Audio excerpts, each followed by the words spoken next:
Hello friends, મારી channel જલપાઝ રેસીપીમાં તમારું સ્વાગત છે।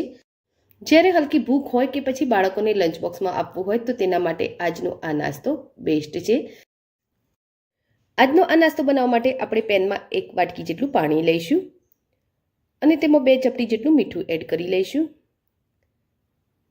હવે એમાં અડધી ચમચી જીરું નાખી પાણીને ઉકળવા દઈશું। પાણી ઉકળવા લાગ્યું છે તો હવે આપણે એમાં અડધી વાટકી સોજી નાખીશું। ના ફ્લોને મીડિયમ રાખીશું અને તેને મિક્સ કરતા રહીશું અને ચડવી લઈશું। તો એમાં કોઈ પણ લમ્સ ન રહે એ રીતે એને મિક્સ કરવાનું છે। તો ફ્રેન્ડ્સ, રેસીપીને આગળ જોઈએ તે પહેલાં એક રિક્વેસ્ટ છે, તમે મારી ચેનલ પર નવા છો અને હજુ સુધી મારી ચેનલને સબસ્ક્રાઇબ નથી કરી તો કરી લો। બાજુમાં આપેલા બેલ આઇકનના નિશાનને ટચ કરી ઓલના નિશાન ઉપર ક્લિક કરો, જેથી કરીને તમને મારા નવા વિડીયોની નોટિફિકેશન મળતી રહેશે। તો બસ આ રીતે એ થોડો ડોના ફોર્મમાં આવી જાય ત્યાં સુધી એને ચડવી લઈશું અને હવે એને ઢાંકી 1 મિનિટ માટે એકદમ ધીમા ગેસ પર સીજવા દઈશું। 1 મિનિટ પછી એ સારો એવો ફૂલી અને રેડી થઈ ગયો છે। તો ગેસના ફ્લોને હવે બંધ કરી લઈશું અને આ તૈયાર થયેલા સોજીના ડોને આપણે એક બાઉલમાં લઈ લઈશું અને એ થોડો ગરમ હોય ત્યારે જ એને હાથ વડે બરોબર મસળી લઈશું, જેથી કરી એમાં કોઈ પણ લમ્સ ન રહે અને ડો આપણો એકદમ સોફ્ટ થઈ જાય।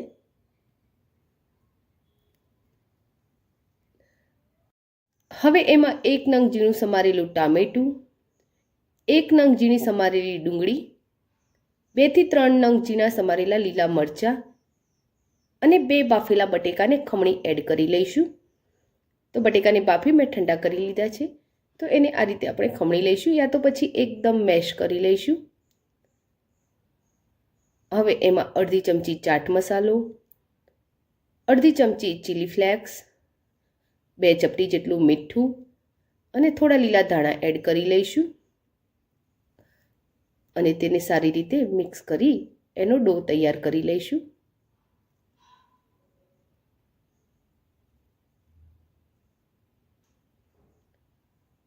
તો આ રીતે એને સારી રીતે મિક્સ કરી લેવાનું છે અને હવે હાથને થોડો તેલવાળો કરી લઈએ અને આમાંથી થોડો લૂવો લઈ એની ટિક્કી રેડી કરી લઈશું।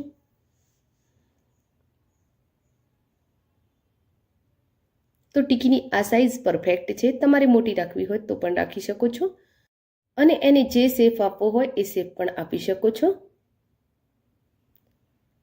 તો એ જ રીતે આપણે બીજી ટિક્કી પણ રેડી કરી લઈશું।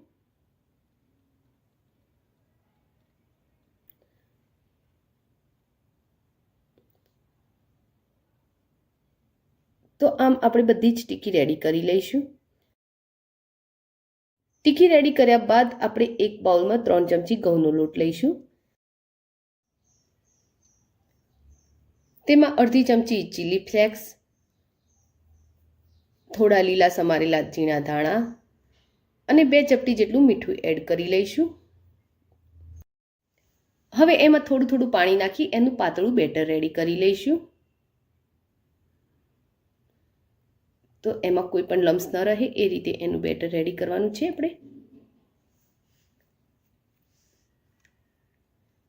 તો બેટર આપણે આવું જ રાખવાનું છે, ન જાડું કે ન પાતળું। હવે આપણે જે ટિક્કી રેડી કરી છે એને આમાં ડીપ કરી લઈશું અને કાંટા ચમચીની મદદથી આપણે એને આ રીતે ઊંચી કરી લઈશું અને ગરમ તેલમાં મૂકતા જઈશું।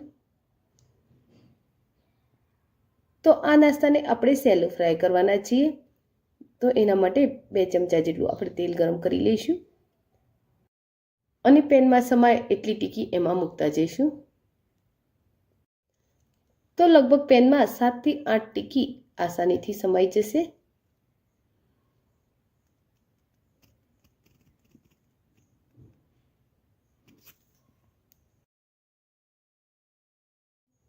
હજુ સહેજ ચક્કા કરી એક ટિક્કી બીજી પણ મૂકી દઈશું।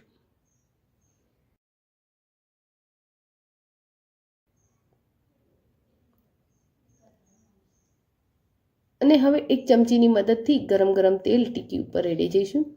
ગેસના ફ્લોને આપણે મીડિયમ ટુ હાઈ રાખીશું અને એના ઉપર આ રીતે તેલ ગરમ રેડતા જઈશું।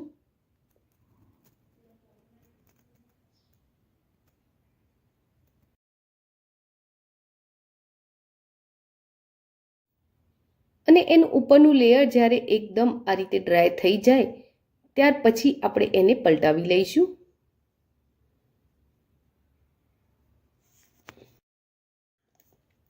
તો એની નીચેની સાઈડે તમે જોઈ શકો છો કે થોડી થોડી એ ક્રિસ્પી થઈ ગઈ છે. તો આ રીતે આપણે બધી ટીકીને પલટાવી લઈશું અને એને બીજી સાઈડેથી પણ ક્રિસ્પી થવા દઈશું.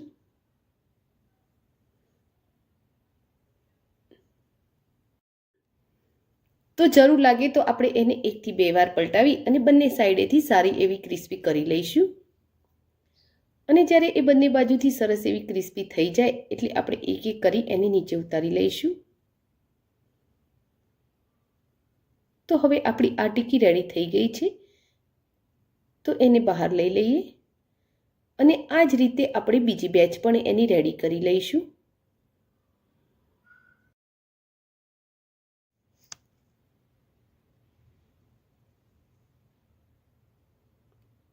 તો હલકો ફૂલકો આ નાસ્તો ખાવામાં એકદમ ટેસ્ટી લાગે છે.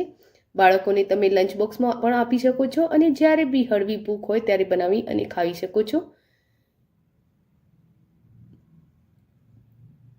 તો એનો એક પીસ હું તમને તોડીને પણ બતાવું. તો એકદમ સોફ્ટ અને ખાવામાં ટેસ્ટી આ નાસ્તો રેડી છે. તો ફ્રેન્ડ્સ, આજની આ રેસીપી તમને કેવી લાગી એ કોમેન્ટ બોક્સમાં જરૂરથી લખજો. તો ફ્રેન્ડ્સ, તમને આજની આ રેસીપી કેવી લાગી એ કોમેન્ટ બોક્સમાં જરૂરથી લખજો. રેસીપી ગમી હોય તો વિડીયોને લાઈક અને શેર કરજો. Thank you for watching my video. જય શ્રી કૃષ્ણ.